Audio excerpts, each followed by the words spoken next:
Hello, this is Kate. Welcome to my second video. Thanks for coming back. Phoebe did my hair, so I don't usually wear it back like this, but exploring new things. Today, I mentioned yesterday that I was going to talk about books and reading during this show. And today I'm going to talk about one of my favorite books called The Thorn Birds. My mom had a copy. Look, I got this at a used book, like at the library used book thing. I usually don't. I know this is kind of a dirty little secret, but I don't really like used books. I like them new and nice. But this one I got used because it looks exactly like the old original 1977 copy that my mom had, and that I first read this summer after 8th grade, the summer of 1992. So today I'm an aspiring sex writer, and so I talk about that topic. And today I would like to talk about that topic as related to the Thorn Birds. But first I would actually like to talk about a different book called Pachinko by Min Jin Lee that I just read this summer. And what I think about this all the time. There's this one character in this book who has a girlfriend. This is their college girlfriend. And he says, her name is Akiko. Akiko adored rough sex, foreign books, and talking. And I think I like all those things, but it's just unimaginable for me that I would have been like that when I was like a young college student. It's just unthinkable, which that's kind of part of this project. Like, how did I end up that it was so unthinkable for me to be like that, and how has it come into fruition now that I am 42? So I would like to begin with the Thorn Birds, and I noticed that during this quarantine time, people have been doing some reading aloud, and so I'm going to do some reading aloud of the Thorn Birds, and for this occasion, I'm going to put on this Maggie Cleary red wig. In, I don't know what year it was, 2004 maybe, before we had kids, Jay and I dressed as two characters from the Thorn Birds for Halloween. I was Maggie, who many of you might know is a beautiful red-haired woman from the outback of Australia. We both have in common that we're both country girls. Both we're from isolated rural areas, but I was just saying to someone today that maybe being like spectacularly or devastatingly beautiful has never really been part of my identity the way it was for Maggie. And part of her beauty came from her long red hair. So I would like to read a few selections of the Thorn Birds. This is the first book I read that had to do with sex, and I remember like being blown away. I still think of these passages. I could easily tell you the whole plot of this, but if you're looking for something to read during these times, this is a great one. But I'm just going to read pretty much the sex scenes or the kissing scenes, which have always been. When I was 14 and when I'm 42, they are still my favorite scenes. And seriously, group, I could die having lived a good life if I could write a book as good as the Thorn Birds, just like holding it, preparing for this video where I marked the passages that I wanted to read, and holding it and touching it just made me so happy. Like, I would love to create something that's amazing as this. Oh, and I want to say that I associate reading this with going to Scotts Bluff with my grandma, with Emma. I can't remember the exact timeline, but I think of this book and I think of like summertime, either in Franklin or in Scotts Bluff, and there's like gravel and that big, summertime Nebraska sky with nothing around. And that's me in this book. There are several pairs of lovers in this book. I'm going to read about the first, this is a bit of a spoiler, so if you really don't want to know, turn this off. This is the first kiss between Maggie and Father Ralph. I mean, if I had to summarize this, it's the story of a beautiful girl from the outback and her illicit love affair with a priest. At this point, Father Ralph is leaving, moving to the bigger city. He's leaving the outback and Maggie. They're hugging goodbye. Though he held her, he did not have any intention of kissing her. The face raised to his was nearly invisible, for the moon had set and it was very dark. He could feel her small pointed breasts low down on his chest, a curious sensation, disturbing.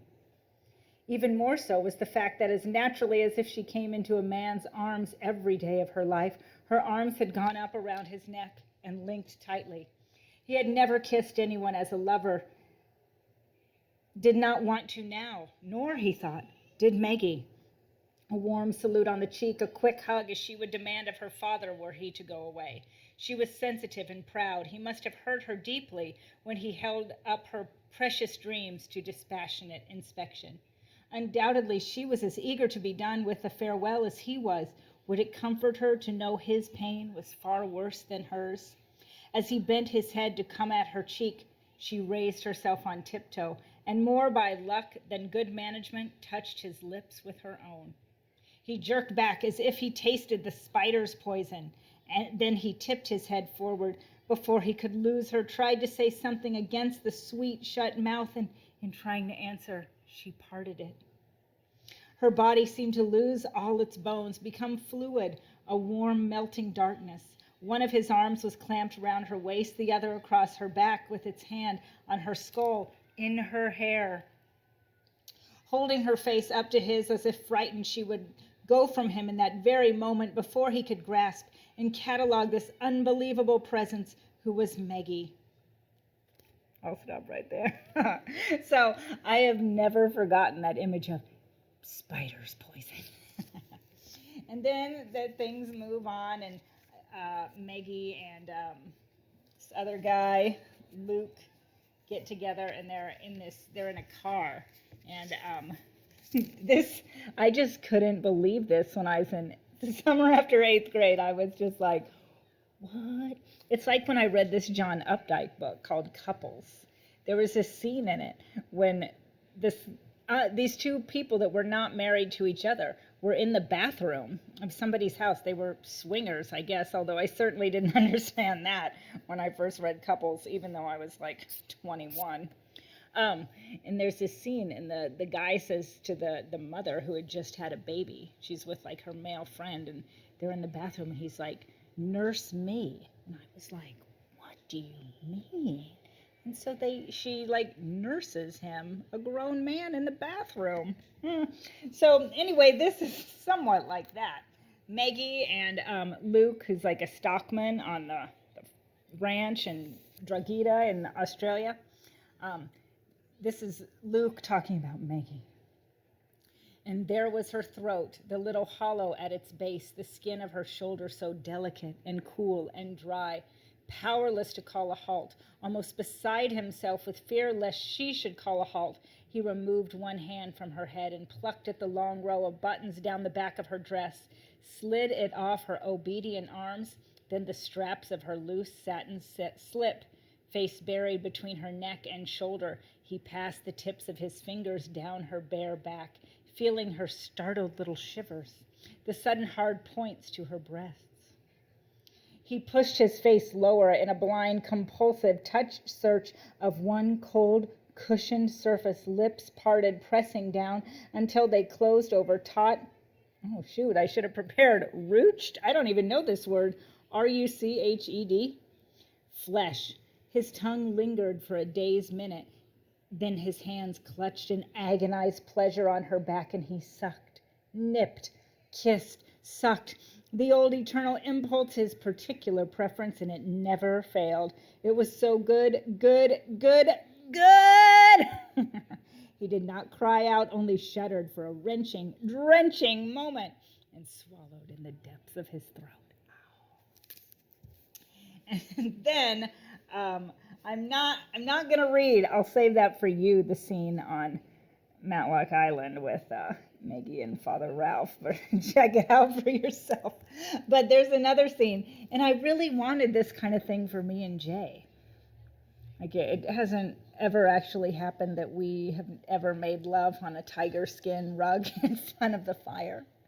Like one time we had runza in front of the fire, and I was hoping it would, But I've just never had that Australia wild tiger skin rug like Maggie and her lover do. Although this part doesn't take place in Australia, it takes place in London. But she and Rain, her man, finally. Only it wasn't like the kiss in Rome at all. That had been something raw, startled, explosive. This was very languorous and deep, an opportunity to taste and smell and feel, settle by layers into voluptuous ease. Her fingers returned to the buttons. His went to the zipper of her dress. Then he covered her hand with his and thrust it inside his shirt, across skin matted with soft, soft hair. The sudden hardening of his mouth against her throat brought a helpless response, so acute she felt faint, though she was falling, and found she had, flat on the silky rug, with Rain looming over her. His shirt had come off. Perhaps more she couldn't see, only the fire glancing off his shoulder spread over her in the beautiful stern mouth. Determined to destroy its discipline for all time, she locked her fingers in his hair and made him kiss her again. Harder, harder. Oh, seriously, I read this book, in 1992, and then I read it in the bathroom, mostly those parts, for many years, like I know those parts really well, and then I read the whole book again, like last year, and it's still super good. But I guess the point of this is that when I was a 14-year-old girl reading this, it was obviously very interesting to me, but I did not know how to pursue such a wild love affair in my life. I've never been, and up until like now when I'm dancing in the street, etc., I just didn't know how to get that whole scene going with the fire and the rug. So anyway, it's funny when I was reading this as a kid, and this summer is going to be Teddy's summer after 8th grade. Not that I think Teddy will be that into the Thorn Birds, but anyway, it's just interesting as a young girl. I'm like, this is so good, but I didn't know it could be for me. I see I'm over 12 minutes, so thanks for sticking with me if you still are here. One more time, if you're looking for something to read, the best-selling book in Australian history, The Thorn Birds by Colleen McCullough, copyright 1977. See you next time.